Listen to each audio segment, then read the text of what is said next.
والذين في قلوبهم مرض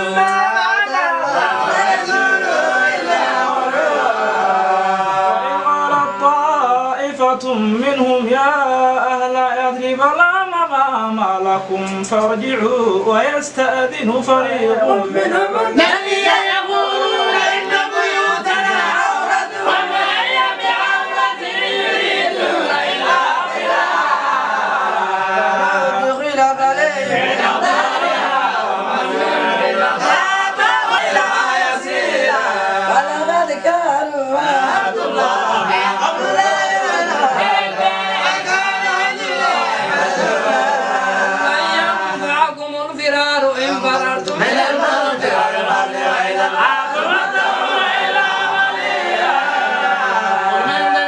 يعصمكم من الله إن أراد بكم سوءا أو أراد بكم رحمة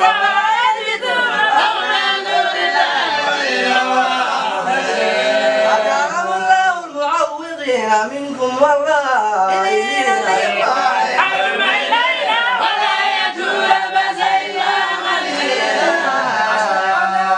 فإذا جاء القوم رأيتهم ينظرون إليك تدور أعينهم كالذي يغشى عليه من الموت فإذا ذهب الخوف سلقوكم بألسنة غداد أشحة على الخير أولئك لم يؤمنوا فأحبط الله أعمالهم وكان ذلك على الله يسيرا.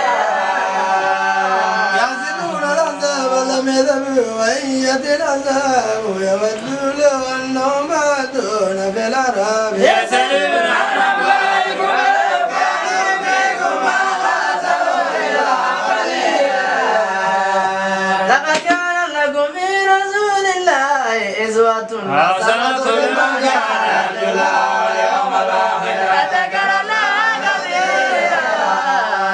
ولما رأى المؤمنون العذاب قالوا هذا ما وعدنا الله ورسوله وصدق الله ورسوله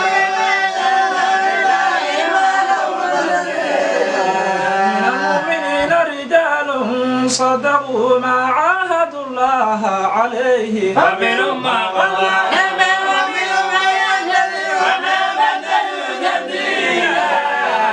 يهدي الله الصادقين بصدقهم ويعذب المنافقين إذا يتوب عليهم إن الله كان غفورا رحيما. ورد الله الذين كفروا بأيديهم ويروا غير ويمنع المؤمنين القتال كان الله بهم عزيزا. وأنزل الذين طهروا من أهل الكتاب من صياصيهم وقذف في قلوبهم الرعب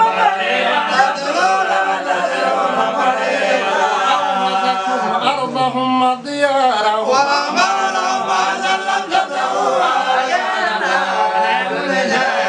يا أيها النبي قل لأزواجك إن كنتن تردن الحياة الدنيا وزينتها فتعالين أمتكن وسركن سراحا جميلا.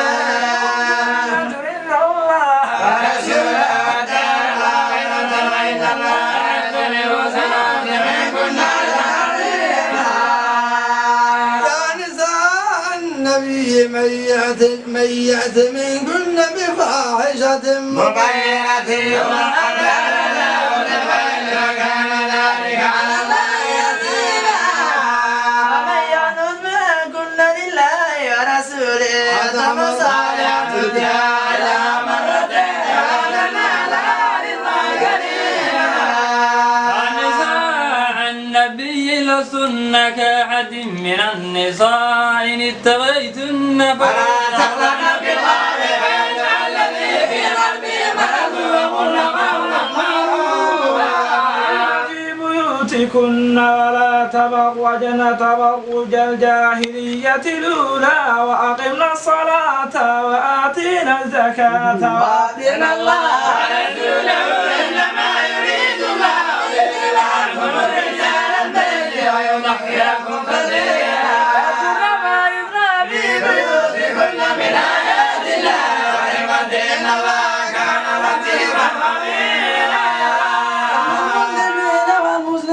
والمؤمنين والمؤمنات والقانتين والقانتات والصادقين والصادقات